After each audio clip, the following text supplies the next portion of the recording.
جیسے جیسے بر صغیر کے مسلمان سیاسی شعور کی راہ پر آگے بڑھنے لگے، ویسے ہی حالات کی آندھیاں بھی تیز ہونے لگیں۔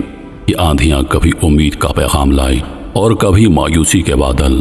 انہی دنوں میں چند بڑے واقعات پیش آئے جنہوں نے تاریخ کا دھارا ہی بدل دیا۔ 1905 میں برطانوی وائسرائے لارڈ کریزن نے بنگال کو 2 حصوں میں تقسیم کرنے کا اعلان کیا۔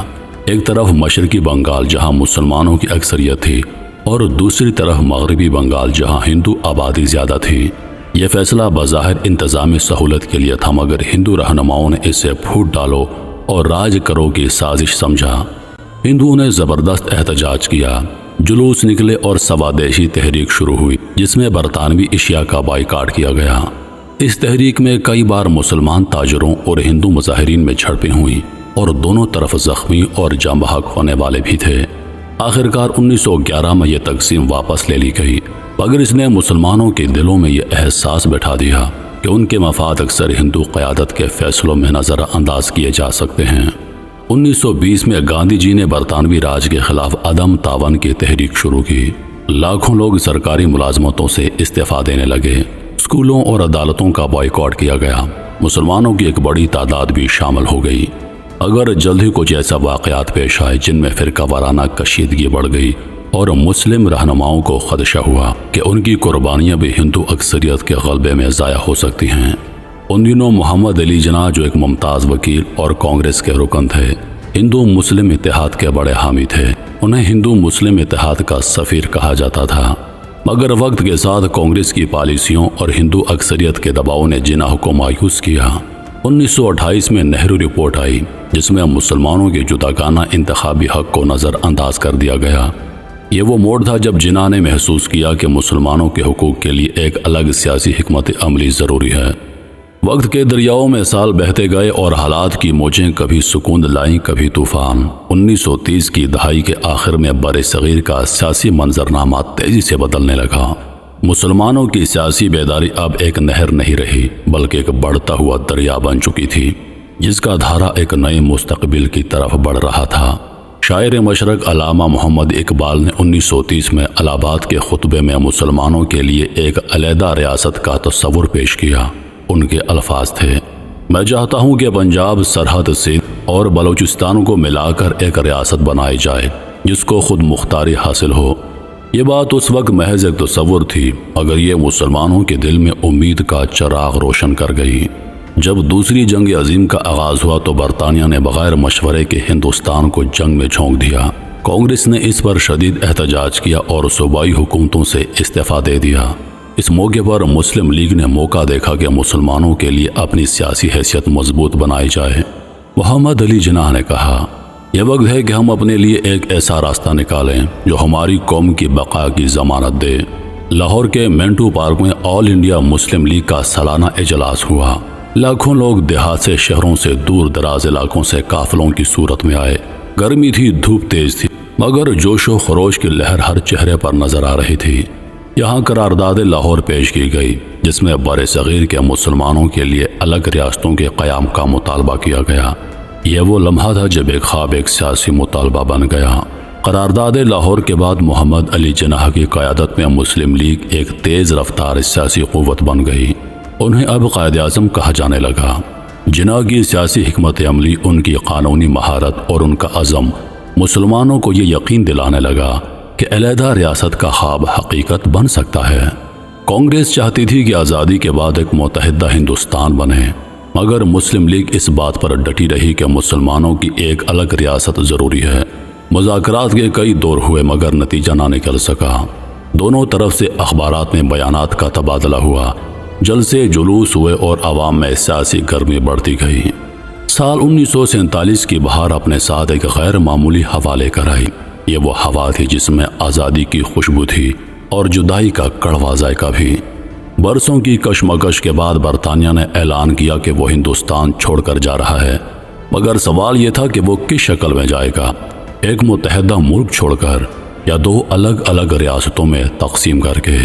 1947 میں برطانوی وائسرائے لارڈ ماؤنٹ بیٹن نے ایک منصوبہ پیش کیا جسے ماؤنٹ بیٹن پلان کہا گیا۔ اس میں اعلان کیا گیا کہ بر صغیر کو دو خود مختار ریاستوں میں تقسیم کیا جائے۔ ہندوستان اور پاکستان۔ پاکستان میں مسلم اکثریت والے علاقے شامل ہوں گے۔ پنجاب، بنگال کا مشرقی حصہ، سندھ، بلوچستان اور سرحد۔ یہ اعلان ایک طرف مسلمانوں کے لیے خوشی کی لہر بن کر آیا تو دوسری طرف ہندو اور سکھ آبادی کے لیے صدمہ اور غصے کا باعث بنا۔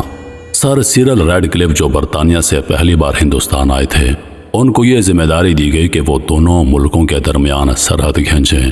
ان کے پاس یہ کام مکمل کرنے کے لیے محض 5 ہفتے تھے۔ انہوں نے نقشے دیکھے، آبادی کے اعداد و شمار کا جائزہ لیا، مگر اتنے بڑے فیصلے کے لیے وقت بہت کم تھا۔ کئی گاؤں اور قصبے ایسے تھے جہاں ہندو اور مسلمان صدیوں سے ساتھ رہتے تھے، مگر ایک لکیر نے سب کچھ بدل دینا تھا۔ گاؤں گاؤں، شہر شہر لوگ سر جوڑ کر بیٹھے تھے۔ کئی مسلمان اپنے رشتہ داروں کو کہہ رہے تھے، بھائی ہمیں پاکستان جانا ہوگا، یہ شہر اب ہمارے لیے محفوظ نہیں رہے گا۔ اور کہیں ہندو اور سکھ خاندانوں میں بات ہو رہی تھی، ہمیں اپنا سب کچھ چھوڑنا پڑے گا اگر ہم ہندوستان میں ہی بسیں گے۔ یہ فیصلے آسان نہ تھے، کیونکہ اس کا مطلب تھا زمین، گھر، کھیت، دکان اور کئی نسلوں کی یادیں چھوڑ دینا۔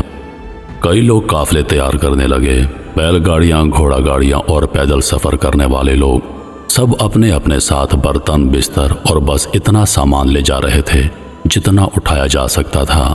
جیسے جیسے آزادی کا دن قریب آتا گیا، فسادات اور حملوں کی خبریں بھی بڑھنے لگیں۔ کہیں ریلوے اسٹیشن پر مسافروں پر حملہ، کہیں گاؤں میں لوٹ مار ہوئی۔ دونوں طرف کے لوگ خوف اور بے یقینی میں مبتلا تھے۔ یہ وہ لمحے تھے جب آزادی کے خواب کے ساتھ خون کی لال لکیریں بھی ابھرنے لگیں۔ آزادی کا سورج آخرکار 14 اور 15 اگست 1947 کو طلوع ہوا۔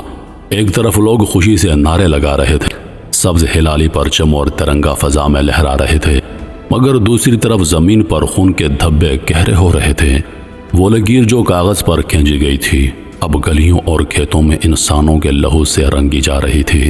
لاکھوں لوگ اپنے گھروں سے نکلے، مرد، عورتیں، بچے، بوڑھے، سب اپنے کندھوں پر بستر، ہاتھوں میں برتن اور دل میں خوف لیے ہوئے۔ بیل گاڑیاں سامان سے بھری تھیں اور ان کے پیچھے پیچھے لوگ پیدل چل رہے تھے۔ کئی عورتیں اپنے بچوں کو سینے سے لگائے چلتی تھیں، جیسے یہ واحد خزانہ ہے جو وہ بچا سکتی ہیں۔ ایک معمر شخص قافلے کے ساتھ چلتے چلتے پیچھے مڑ کر اپنے خالی آنگن کو دیکھتا اور بس یہی کہتا، یہ میرا گھر تھا اور اب کبھی میرا نہ ہوگا۔ ریلوے اسٹیشن ہجرت کرنے والوں سے بھر گئے۔ لوگ پلیٹ فارم پر بیٹھے رو رہے تھے، کچھ دعا کر رہے تھے کہ یہ سفر محفوظ ہو، مگر ہر کوئی جانتا تھا کہ کئی ٹرینیں اپنی منزل تک پہنچتی ہی نہیں۔ لاہور سے دہلی جانے والی ایک ٹرین میں سکھ اور ہندو خاندان سوار تھے، جبکہ دہلی سے لاہور آنے والی ٹرین میں مسلمان مہاجر۔ دونوں میں ایک خوفناک مماثلت تھی۔ اکثر ٹرینیں خون سے لال ہو کر لوٹتی تھیں اور ان میں کوئی زندہ نہیں ہوتا تھا۔ چھوٹے چھوٹے گاؤں اور قصبوں میں افواہوں کی چنگاری شعلہ بن کر جاتی۔ ایک طرف سے حملہ ہوتا تو بدلے میں دوسری طرف سے بھی ظلم کا طوفان آتا۔ گھروں کو آگ لگائی جاتی، کھیت جلا دیے جاتے اور بے گناہ انسان صرف اپنے مذہب کی بنیاد پر مار دیے جاتے۔ ان فسادات میں سب سے زیادہ معصوم بچے متاثر ہوئے۔ یہ المیہ صرف ایک طرف کا نہ تھا۔ پاکستان آنے والے قافلوں میں مسلمان خون اور آنسو بہا رہے تھے اور ہندوستان جانے والے قافلوں میں ہندو اور سکھ بھی اسی درد سے گزر رہے تھے۔ ایک طرف لاہور کی گلیوں میں مہاجرین کے خیمے لگتے تو دوسری طرف امرتسر میں بھی مہاجرین بھوک اور پیاس سے تڑپ رہے تھے۔ کہا جاتا ہے کہ اس ہجرت میں تقریباً 1 کروڑ سے زیادہ لوگ اپنے گھروں سے بے گھر ہوئے اور 10 سے 15 لاکھ تک جانیں ضائع ہوئیں۔ لاکھوں عورتیں بیوہ ہو گئیں، بچے یتیم ہوئے اور کئی خاندان ہمیشہ کے لیے بچھڑ گئے۔ آخرکار جب خون کی ندیاں کچھ سوکھ گئیں تو سرحد کے دونوں طرف ایک خاموشی پھیل گئی، مگر یہ خاموشی سکون کی نہ تھی۔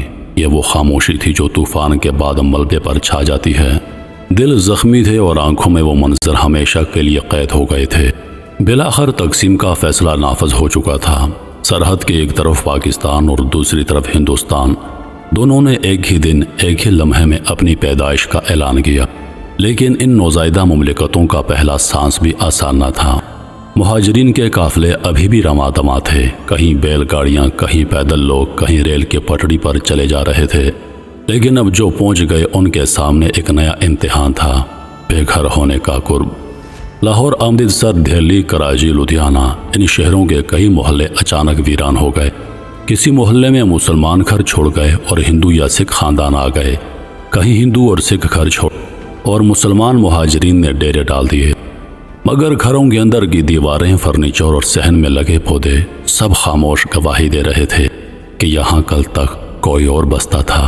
پاکستان کے حصے میں آنے والا سرکاری ڈھانچہ بہت کمزور تھا، دفاتر خالی، فائلیں ادھوری اور کئی سرکاری اہلکار ہندوستان میں رہ گئے تھے۔ ہندوستان میں بھی نئے نقشے کے مطابق کئی ادارے دوبارہ منظم کیے جا رہے تھے، دونوں طرف افسران دن رات کام کر رہے تھے، لیکن مسائل کا سیلاب اتنا بڑا تھا کہ کسی کو چین نہ تھا۔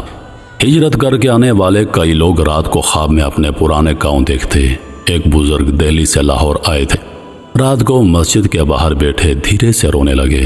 کسی نے پوچھا، حاجی صاحب خیریت ہے؟ وہ بولے، خیریت بیٹا، خیریت وہاں رہ گئی جہاں میرا بچپن، میرے دوست اور میرے والدین کی قبریں ہیں۔ یہاں ہم زندہ تو ہیں مگر آدھے رہ گئے ہیں۔ یہ سچ ہے کہ نہ صرف مسلمان بلکہ ہندو اور سکھ خاندان بھی اپنے پیارے گنوا بیٹھے۔ امرتسر کے ایک سکھ بزرگ لاہور سے آنے والے اپنے دوست کو یاد کر کے آنکھیں نم کر لیتے۔ وہ میرا یار تھا، ہم نے ایک ساتھ کھیتوں میں کام کیا، ایک ساتھ کھانا کھایا۔ آج وہ پاکستان میں ہے اور میں یہاں، اور شاید ہم کبھی دوبارہ نہ مل سکیں۔ نئی آزادی، نئے جھنڈے اور نئے نقشے کے باوجود لوگوں کے دلوں پر ہجرت کے زخم تازہ تھے۔ یہ وہ دور تھا جب دو قومیں الگ تو ہو گئیں مگر ایک دوسرے کی یادیں، چہروں کی مسکراہٹیں اور بچھڑنے کے آنسو ان کے ساتھ رہ گئے۔